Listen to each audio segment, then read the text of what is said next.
Hi, everybody. Welcome back to Everyday Equity, Everyday Ways to Make a Change. I am your host, Pooja Kothari. I'm the founder of Boundless Awareness, and with me today is a very special guest for a very special live that we don't usually host on Fridays, but we really wanted Nicole on today. And so here we have Nicole Tsong. Thank you so much for being here, Nicole. And, you know, there's so much we're going to get into, but let me introduce you first. Nicole Tsong is a three-time author, a CEO, and the founder of Nicole Tsong Coaching. Welcome. I'm so happy to have you here. I want to turn it over to you to give a deeper introduction of who you are, where you are, and what you offer. Thank you so much for having me, Pooja. It really is an honor to be on and to have this conversation with you today. I really love what you do with these lives and the work that you're doing. I think that the other things to know about me, there's like all of the work things. I'm a former journalist. I was at the Seattle Times for many years. I used to be a yoga teacher, so that was my second career. And then now my career as an entrepreneur. Those are like my work. Those are like what I could think of like as my work resume. Right. I'm also a wife and a mother. I live in Seattle. I'm a big movement person. I actually wrote a fitness column for the Seattle Times for many years. And so I always think about movement and strength is also very much something that I care about deeply and talk to people about as well. And I'm also a dog mom. I feel like I can't leave that part out because I love Yes. my dog so much. She was my first child. And so, yeah, those are a few things about me. What kind of dog do you have? She is a Lab Pyrenees mix. So Great Pyrenees. So she's Oh pretty my big. gosh. Yeah. Beautiful. Love it. Love it. Yeah. Speaking of movement, and I guess Seattle is a great place to do this, but you have three books basically on all of this, and I love it because I'm a climber too. You have Yoga for Climbers, Yoga for Hikers, Mhm. and your latest book is 24 Ways to Move More. Um, we're going to get into the equity piece in a second, but I want to talk about why movement is important to you, how you got into Yeah. yoga, climbing, all of it. Yeah, for sure. Well, yoga came first, and that was really the place. And that came from, just wanting a movement practice. I worked for the Anchorage Daily News before I was in Seattle. And so when I was there, like it was always about Wow. like hiking and, you just were outdoors all the time. And then I moved to Seattle and I was like, how do I have a movement practice living in a city? So I started doing yoga. And then yoga was really transformational for me in terms of just learning to be mindful and present. And I realized how stressed I was all the time from work. And so that was a big piece of it. And then during that period, there was layoffs happening at the paper, and the stress was really intense. And it Mm. also brought about a lot of questioning about myself and my identity and what I wanted in my life. And so I went to a teacher training. And during that time, I realized that I wanted to be of service in a totally different way in my life than at newspapers. And so I ultimately left the newspaper to go and teach yoga. And then after I left the paper, they actually asked me to write the fitness column because they said, "Oh, well, you're a yoga teacher." And I was like, I guess that'll apply. Really, at the time, I was like, that seems like a funny jump, but it worked. And then what happened is the column really made me like a really big, intense movement person. Like I just think of movement all the time because basically what I did for it was 6 years of weekly columns where I tried new classes. So I tried over 300 types of ways to move, and that's Nice. how the book came about because I tried so many. I was like, there's lots of ways to move, and the other thing too about it for me is like, how do you make movement joyful? It's like try something until you like it, and I think most people get stuck in like the three things you think you're supposed to do instead of trying Yep. lots of types of movement, and that's really the premise of the book. But I learned that personally during the column as well. I love Yeah. it. I love it. I love it. That's great. Um, do you get to do a lot of climbing in Seattle? You can do a lot of climbing. So the confession is I'm not really a climber. I have climbed many times, but I understood the yoga piece for climbers because yoga, like climbers always want to be Nice. more flexible. Oh yeah. And they have, yeah, and they have such a strength piece. I'm more of a hiker. And then I also do Olympic weightlifting is one of my passions. I love doing that. And then I Oh also tap dance, walk. Like I like to do all the stuff. Yeah. yes, yes. Oh my gosh. Like there's like 100,000 ways to move. There really are so many According to ways. Nicole's song. Yeah, that's great. That's great. I Yeah. love that. Okay, so let's jump in. Why is equity important to you? How does it come into your daily life? Why did it uh, take such an important role in your life? Yeah, and well, it really goes back to, I think the first place of it, being a woman of color, like you're always aware of it. And I had that place in my life where I went to and lived in China for a year because I wanted to get more connected to my culture. My mom is Mhm. Taiwanese, my dad was Shanghai, Hong Kong. And so when I went there, like that started to bring up this whole identity of like, who am I? And I think a lot of Asian Americans go through that. And then I was really clear after Definitely. that experience, like I'm Chinese American. And then I didn't really think about it again for a long time, honestly. And then I went into the yoga world, which is a pretty white based world. And during that time, I ended up joining the board of Yoga Behind Bars. And so, Yoga Behind Bars is a nonprofit based in Washington that really does exactly what it says, where it goes and teaches yoga in prison.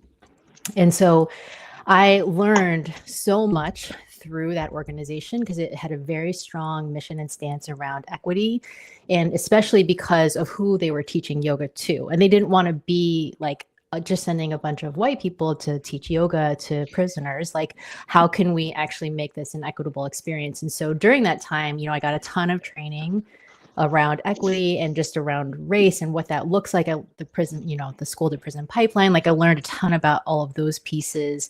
And then I also really put in a commitment when I became chair to make that board half people of color, which was probably my proudest thing I did when I was there, because that was a lot of work. That was really intense to get the board to half people of color, but we did Totally. it. Yeah. Yeah. Yeah. Yeah.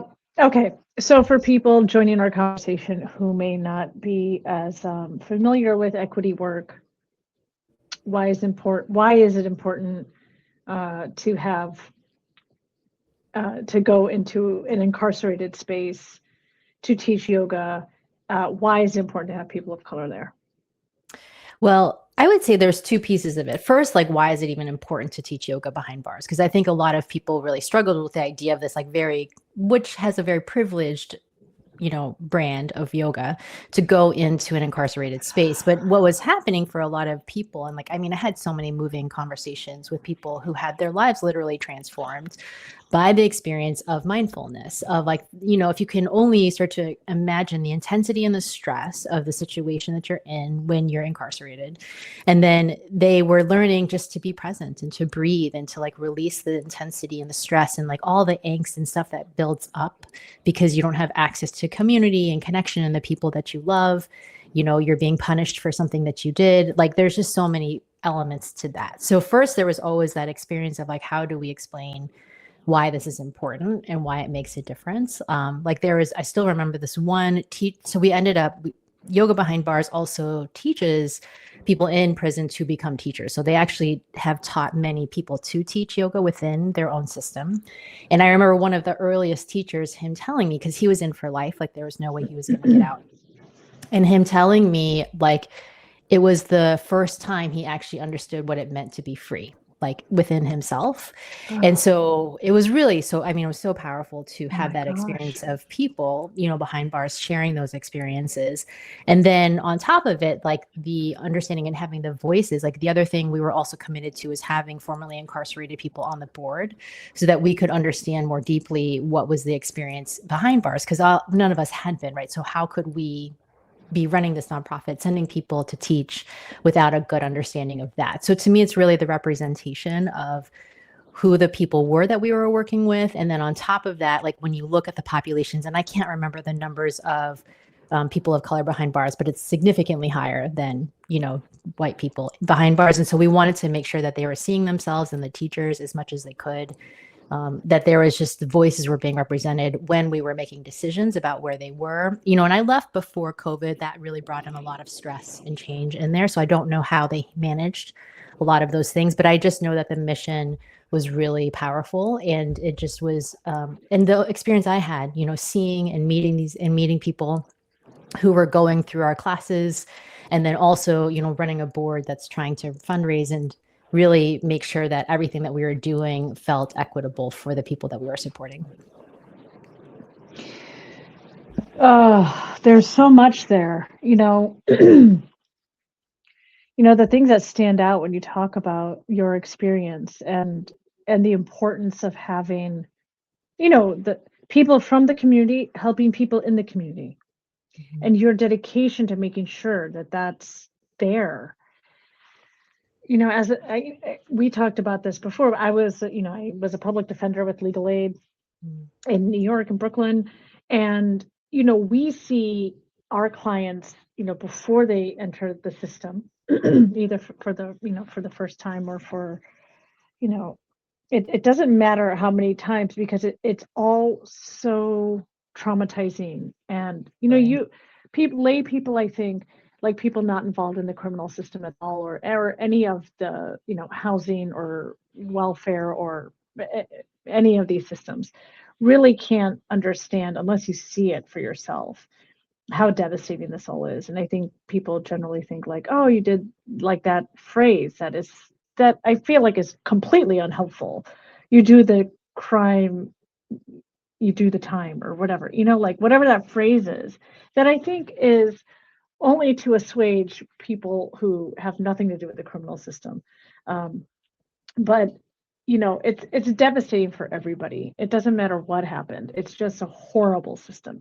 And the fact that there has to be a nonprofit that gives amazing and life-changing services, and that is not automatically provided by the criminal system or by the government, is just another tragedy. That there has to be all of this fundraising and like galvanizing of support for it is just wrong. It's just so wrong. We forget that people are still living their lives incarcerated. So, um, okay, so sorry, I went on a rant there. There's just so much that I Yeah. think people generally aren't exposed to when it comes to incarceration and the systems we have. But we are hearing some beautiful sounds. Yeah, So did can you we hear it in the talk background? I about was like, in sometimes this? my clients say that I can't hear Yeah, it, but I didn't know what my mic was doing. yeah, yeah, and it's totally great. So actually, it's something that I actually wanted to talk about. Um, uh, so can we talk about parenthood? Please, yeah, please. What's it like? Um, Tell us all about it, and Ye- as much as you feel comfortable sharing. Yeah, of course. So you may have heard I have a baby. So I had a baby this summer.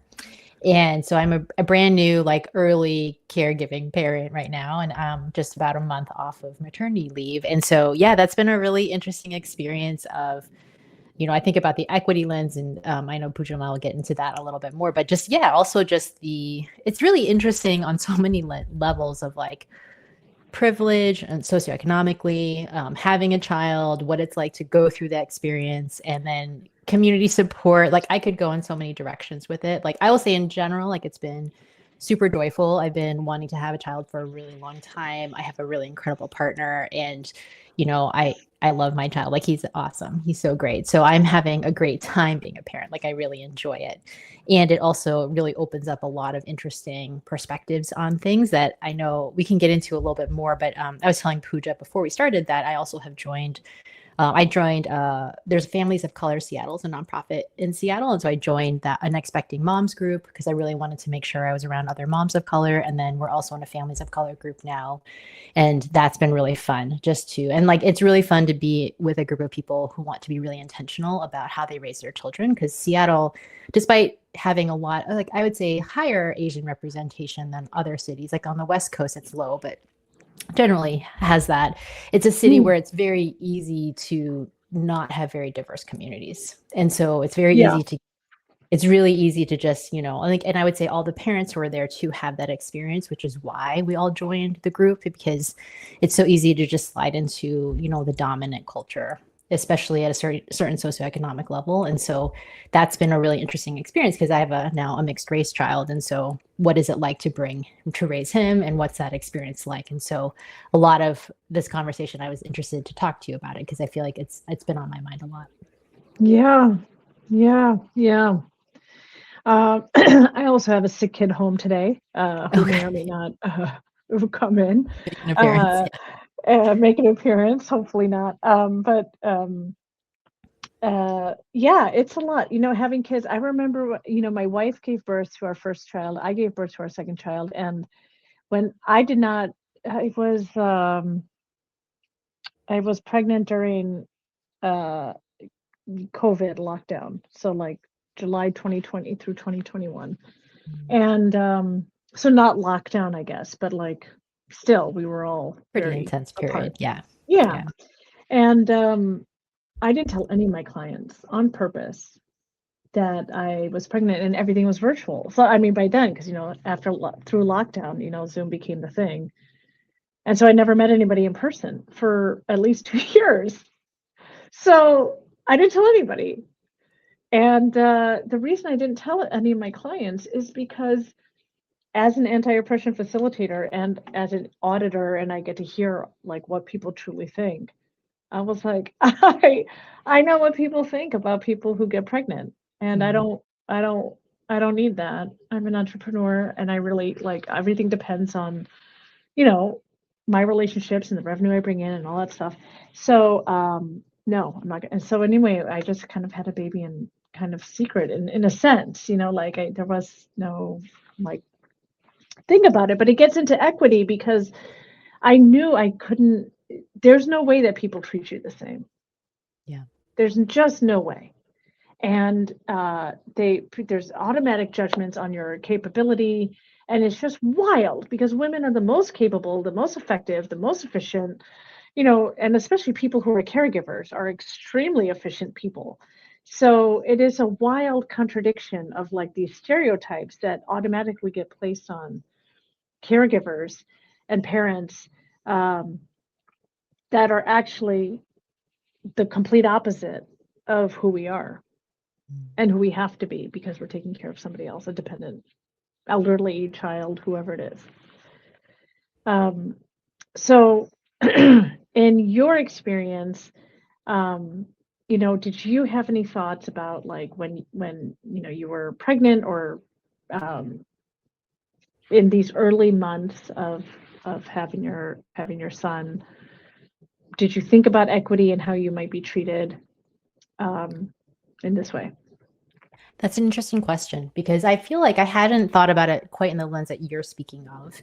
And I think part of it is because I feel very fortunate that I run my own business. And I don't think that's true of many of the parents that I do know and their experiences of work and going back to work. And I will say I also felt the same way too being pregnant. I was like, are people going to think I'm not capable of running my business? Are people going to think that I am not able to like handle this? And I had to do a lot of work with my own coaches to like, okay, how do I really create a structure, a system, a plan for when I am on maternity leave? Because my business ran the whole time I was gone. And so I had to really be like, okay, like how do we do that, in a way that it's like really authentic and honest about myself. And I don't have to like, because I had no desire to get on social media and talk about parenting all the time. Like, it's just not who I am and not what I wanted to do. Right. And so then if I'm not, and also I'm really choosing to keep my child off social media in general. So if I'm choosing to make that life true, like where I do have a very public life, and yet there are parts of my life I want to keep very private and personal, how do I manage that? So I feel like that was an interesting lens because we also have the lens now, and I'd say this of you too, Pooja, like we're public people. So then how do you manage to be a public person and yet still have personal, private elements in your life? And I will say I'm fortunate in that my partner actually really doesn't do much on social media. And so he already was kind of training me into that because I don't post him or share him much because he doesn't really want to be out there. And so that was already like a precursor to then being pregnant. Like I only shared a couple times that I was pregnant. It wasn't all about a build up to the date I was having the baby. Like I didn't do any of those things because, and it wasn't, I didn't feel like, my clients and everyone on my team and everyone was really supportive, obviously, of me going to have my baby and taking the time that I needed. And, there is always concern of like, oh, when's she coming back? Like, what is that? The pressure of like you being the face of your business and then coming back and having to run it. So I think I experienced more like that perspective than just like a broad general judgment of it. Although I will say I felt like the community of moms that I know personally, and then just in general, like was really supportive of me because they knew it was a big dream for a long time. And really, I feel like I've been overwhelmed, honestly, by the support of community since we've had our child, because it's just, you just join a group that understands how deeply difficult and challenging it is on many levels to have a child in modern day America. Like it's hard. You're not supported, like you're supported from them, but you're not supported by the system. And so how do you manage that? So that's been a big learning as well. Yes, yes, I love that. Yes. What was it like growing up when your memories? What was community like growing up for you? I mean, I don't, it was really like our neighbors, but I didn't feel like my mom now, tells me all the stories about when she had me and my sister, and she did it by herself. Like she was an immigrant who had like not a lot of community, just the neighbors. And she really did it on her own. And it was also a time where like partners, my dad, he worked. He didn't really like help with the babies, And Yeah. so I think back to that time as a kid, I just had like friends from the neighborhood and stuff, but I don't think that my mom really did have a lot of help. She just stayed home until I was in third grade. And it's really a different world now, and I will say too, I feel like part of that is cultural, like learning to ask for and receive help is much more difficult when it's outside of family. And she didn't really Oh, do that. totally. Right. And I've really had to overcome that cultural conditioning myself and learn to ask for, to receive help, to say yes to it, to celebrate help. And that has taken a lot. It's something I work with my clients on a lot because it's really hard. Hmm. It's like you're taught to do it on your own, or like don't do things that might embarrass your family, and asking for help can be embarrassing to your family. So how do I'm not embarrassed by it, but I have to remember that all the time and be like, okay, like it's not weak. It's like I actually need help right now. So ask for it. Yeah. Yeah, it's a mix of both cultures. Mhm. And this asking for help thing is, there's such an individualization, of course, in this country, but like in our cultures, the community aspect is so ingrained, but then also then we grew up differently here because it's Mhm. not like we're growing up where our parents were used to their communities. So um it's a complicated of like what you take from your parents as normal, and then how do you effectuate it and then do right by yourself, and then of course right by your son. Yeah. um yeah, we were very fortunate to grow up with a very big South Asian community. um and so we really got to know what community was like and what that meant, and like something happens to one member of the community, the word community means it affects everybody else.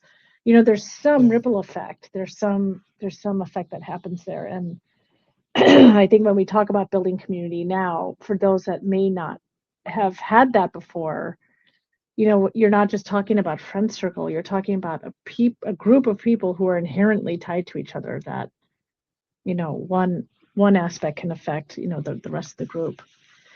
um okay, somehow we're like running out of time, and I'm not sure how that happened. Um, you you have an amazing podcast called The School of Self Worth.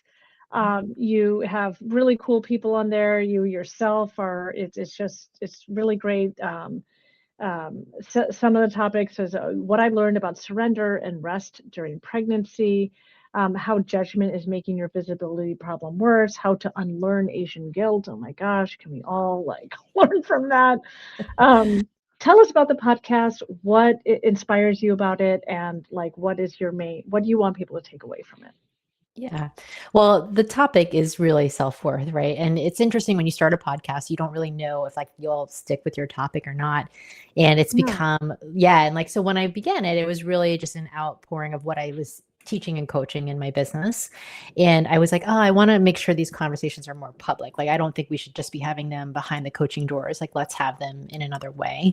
And so that's where it really began. And I also wanted to have more representation in the podcast world, and both as a host, an Asian American host, and then also the people I was having. And then I think about halfway through the podcast, I switched my focus in my business to Asian American women specifically.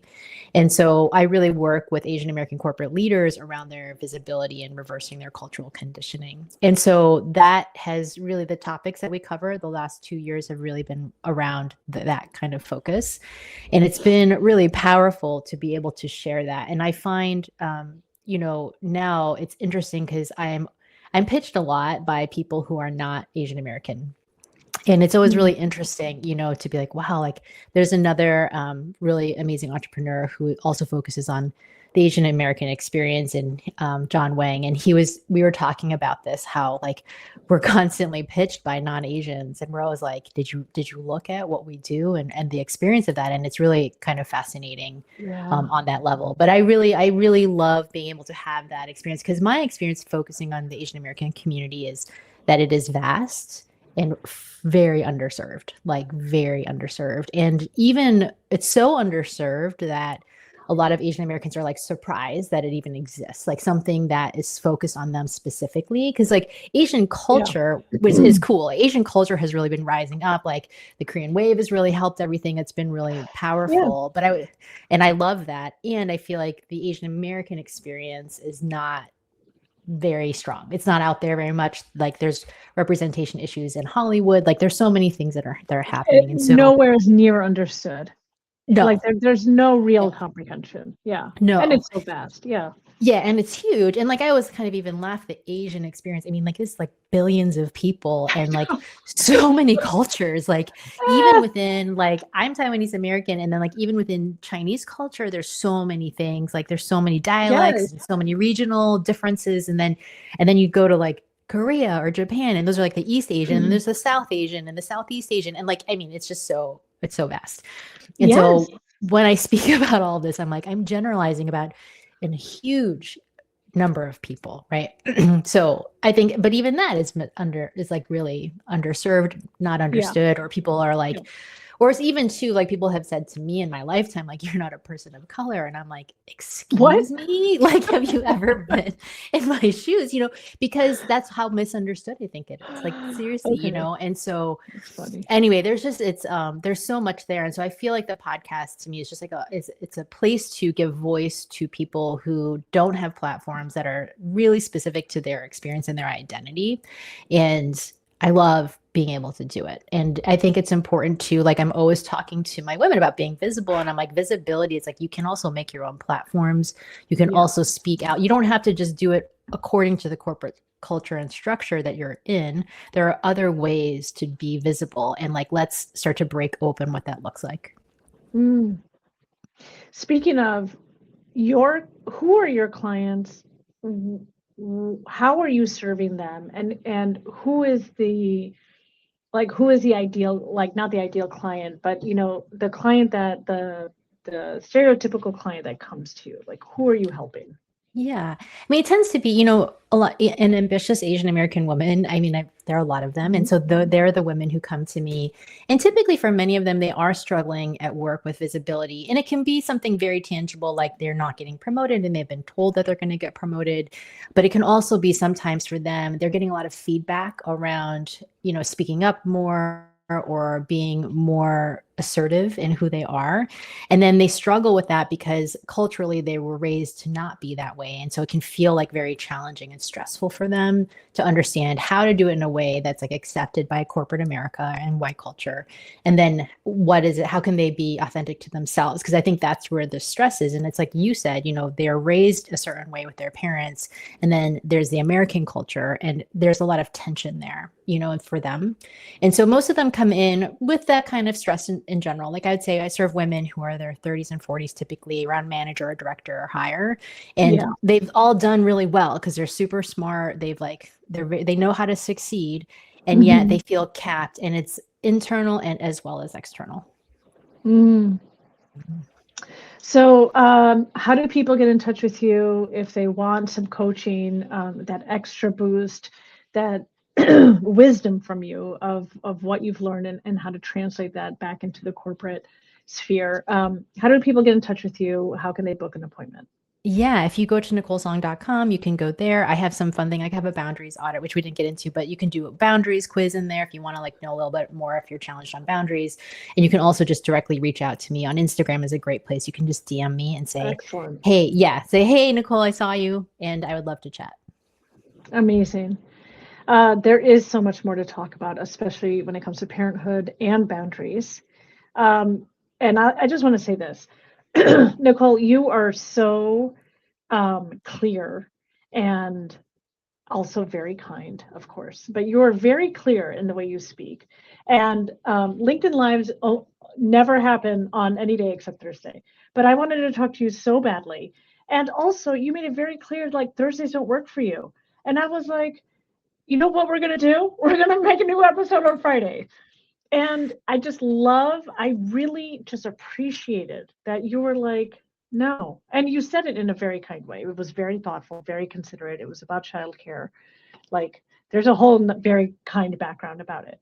But one thing that really stood out to me, especially as someone who is, and all of us really struggle with putting boundaries down, especially when it comes to work and in these speaking opportunities, it's like, do I violate my own boundary and it's like, I was so thrilled and proud and also loved it as a inspirational example for someone to be like, I'm a caregiver, I'm a parent, these are my hours.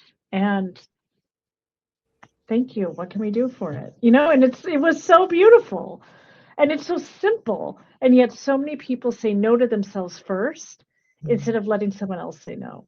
And the way you phrased it was, can we think of any creative solutions, or if there's any like creative way we can think about this, I'd love to participate. And you didn't have to be that kind about it. But your boundary was actually the thing that spoke the most to me. And I just am very, very appreciative that you are setting the example for how especially women and women of color should be holding our own boundaries. And I have often violated my own so many times to cater to what I think is to cater to somebody else instead of asking for exactly what I needed. And so I even at in my mid 40s, I take your inspiration and your example to heart to continue doing it for myself.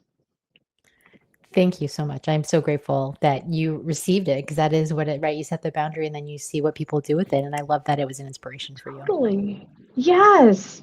Like, just ping pong the ball back and see what happens without fear. So, Nicole, thank you so much. I feel like we should like have another hour together because like there's so much to say. So I might be asking you back for 2026 if you're okay with that, because Oh yeah, I would love that. this conversation is just too good to let go. Thank you so much for your time.